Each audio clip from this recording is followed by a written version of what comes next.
విజయం పొందినప్పుడు ఒదిగి ఉండాలి. కానీ రొమ్ము విరిసి ఈగో చూపిస్తే, పద్ధతి తప్పినప్పుడు శాపాలు సర్పాలై కాటేస్తాయి. దేవతల శక్తి అయినా దాని ముందు బలాదూర్. దేవతలు రాక్షసులు యుద్ధాలు చేస్తారు, కానీ కలిసి పనిచేస్తే. ఈ వీడియోలో పై అంశాలను పరిశీలిస్తూ కూర్మావతారం ద్వారా నేర్చుకోదగ్గ 10 జీవిత పాఠాలు తెలుసుకుందాం. ఎదిగిన కొద్దీ ఒదగమని మొక్క చెబుతుంది, కానీ ఆ ఎదుగుదల కంటిన్యూస్ ప్రాసెస్. దాన్ని గుర్తించడం కష్టం. అదే ఒక విజయం పొందినప్పుడు మనిషిలో గర్వం వస్తుంది. ఆ క్షణాలు కామన్ సెన్స్ లేకుండా చేస్తాయి. అది ఎలా అంటే, దేవేంద్రుడు ఒక రాక్షసుని ఓడించిన విజయ గర్వంతో ఐరావతంపై వస్తూ ఉన్నాడు. దూర్వాస మహర్షి అమ్మవారి ద్వారా పొందిన అద్భుతమైన మాలను ఇంద్రునికి ఇచ్చాడు.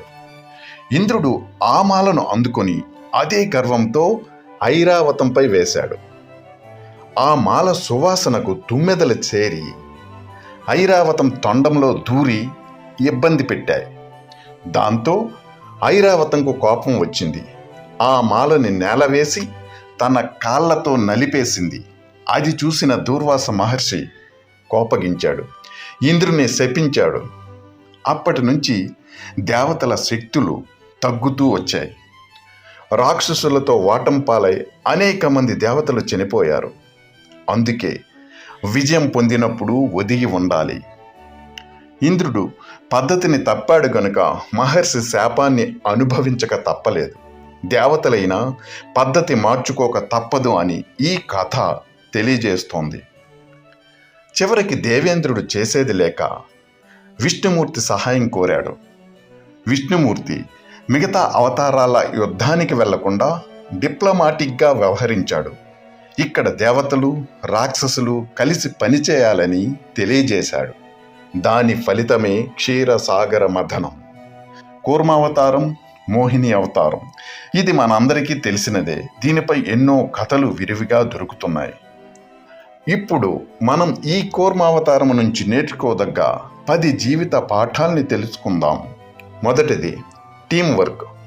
క్షీరసాగర మథనంలో రాక్షసులు దేవతలు కలిసి పనిచేశారు. ఒకరికి ఒకరు శత్రువులైనా సరే. ఆ పాల సముద్రాన్ని చిలకాలి అంటే ఏ ఒక్క వర్గం శక్తి సరిపోదు. అయితే ఆ పాల సముద్రాన్ని చిలికితే గాని అమృతం లభించదు. సో అమృతం కావాలంటే రాజీ పడి ఇరు వర్గాలు కలిసి పనిచేయాల్సిందే. అలా చేసాయి కూడా. మనం కూడా ఒక్కోసారి శత్రుత్వాన్ని పక్కన పెట్టి కలిసి పనిచేస్తే మంచి ఫలితాలు పొందగలుగుతాం. ఇది ఇరు వర్గాలకు మేలు చేస్తుంది. ఇక రెండవది, ఈగో అన్నది ఏ ప్రాణినైనా మింగేస్తుంది. ఇక్కడ వాసుకి అనే పాముని మందర పర్వతానికి తాడులా చుట్టి మదిస్తున్నప్పుడు తలవైపు దేవతలు, తోకవైపు రాక్షసులు ఉన్నారు. అయితే తలవైపు ఉండడం గొప్పతనంగా భావించి రాక్షసులు ఎక్స్చేంజ్ చేసుకున్నారు. ఈ విధంగా రాక్షసులు తలవైపు ఉండి సాగర మథనం చేస్తుండగా వాసికి కొంత విషాన్ని కక్కింది. దాంతో చాలామంది రాక్షసులు చనిపోవలసి వచ్చింది. కనుక గొప్పలకు పోయే ముందు ఆలోచన చేస్తే మంచిది. ఈగో అన్నది చివరికి ప్రాణాలపై కూడా వస్తుంది. ఇక మూడవది, ఒక పనిలో దిగే ముందు గట్టి పునాది వేసుకోవటం అవసరం. మందర పర్వతాన్ని మదిస్తున్నప్పుడు కిందను ఎటువంటి ఆధారము లేక నీటిలో తేలుతూ ఉండేది. కొంతసేపటికి ఆ పర్వతం నీటి అడుక్కి వెళ్ళిపోయింది. విష్ణుమూర్తి అప్పుడు కూర్మం అంటే తాబేలు అవతారమెత్తి ఒక బేస్ని ఇవ్వడం జరిగింది. దీనివల్ల అర్థమవుతున్నది ఏంటంటే, ఏ పనినైనా చేసే ముందు గట్టి పునాది అన్నది అవసరం. మనం కాంపిటేటివ్ ఎగ్జామ్స్కు ప్రిపేర్ అవ్వాలి అనుకున్నా ఫండమెంటల్ అనే బేస్ ముందు తయారు చేసుకోవాలి. ఆపై సిలబస్ ప్రకారం చదవటం వలన ఆ కాంపిటేటివ్ ఎగ్జామ్లో విజయం సాధించవచ్చు. ఇక నాలుగవది, ఓర్పు సహనం. గొప్ప కార్యాలు చేపట్టాలి అంటే ఎంతో ఓర్పు సహనం అవసరం. క్షీరసాగర మథనం అన్నది ఎన్నో వందల ఏండ్లు సాగిందని చెబుతూ ఉంటారు. అన్ని ఏళ్ళు కష్టపడితే గాని వాళ్ళ టార్గెట్ అయిన అమృతం లభించలేదు. మనం కూడా సంపద కానీ జ్ఞానాన్ని కానీ ఒక్క రోజులో సంపాదించలేం. ఒక ప్రణాళిక ప్రకారం కొన్ని సంవత్సరాలు కష్టపడితే గాని అనుకున్న దాన్ని పొందలేం. ఇక 5వది, ఒక టార్గెట్ని చేరుకోవాలంటే క్లియర్ కట్ ప్లానింగ్ ఉండాలి. క్షీరసాగర మథనం కోసం విష్ణుమూర్తి చాలా చక్కగా ప్లాన్ చేశారు. పాల సముద్రాన్ని మదించడానికి మందర పర్వతం, త్రాడుగా వాసుకిని, శక్తి కోసం దేవతలు రాక్షసుల్ని వినియోగించడం, ఆళాహలాన్ని నిలుపుదల కోసం పరమశివుణ్ణి ఎన్నుకోవడం జరిగింది. తను స్వయంగా కూర్మావతారం ఎత్తడం, ఆఖరికి రాక్షసుల బారి నుంచి అమృతాన్ని కాపాడడం కోసం మోహిని అవతారం ఎత్తడం, విష్ణుమూర్తి విజన్ ప్లానింగ్ స్పష్టంగా కనబడతాయి. మనం కూడా అటువంటి విజన్ ప్లానింగ్ ఉంటే మధ్యలో ఎదురయ్యే ఆటుపోట్లను తట్టుకుంటూ ముందుకు సాగి విజయాన్ని సాధించగలం. ఇక 6వది, అడ్వర్స్ సిచ్యువేషన్స్ వచ్చినప్పుడు స్పెషలిస్టులను వాడుకోవాలి. క్షీరసాగర మథనంలో అమృతంతో పాటు ఆలాహలం జనించి దాన్ని తట్టుకోవడం అక్కడున్న ఎవరితోనూ కాలేదు. కాబట్టి విష్ణుమూర్తి ఈగోకు పోకుండా విషాన్ని ట్యాకిల్ చేయగల శక్తి ఉన్న పరమశివుని సహాయం తీసుకోవలసి వచ్చింది. కనుక మనం టార్గెట్ని చేరుకునే మార్గంలో అనుకోని సమస్యలు ఎదురైతే అందుకు సంబంధించిన రంగంలో ఆరితేరిన వారి సహాయం తీసుకోవడం ఎంతైనా అవసరం. ఇక 7వది, ధర్మ సంస్థాపన కోసం కొంచెం దారి తప్పి మాయ చేసినా పర్వాలేదు.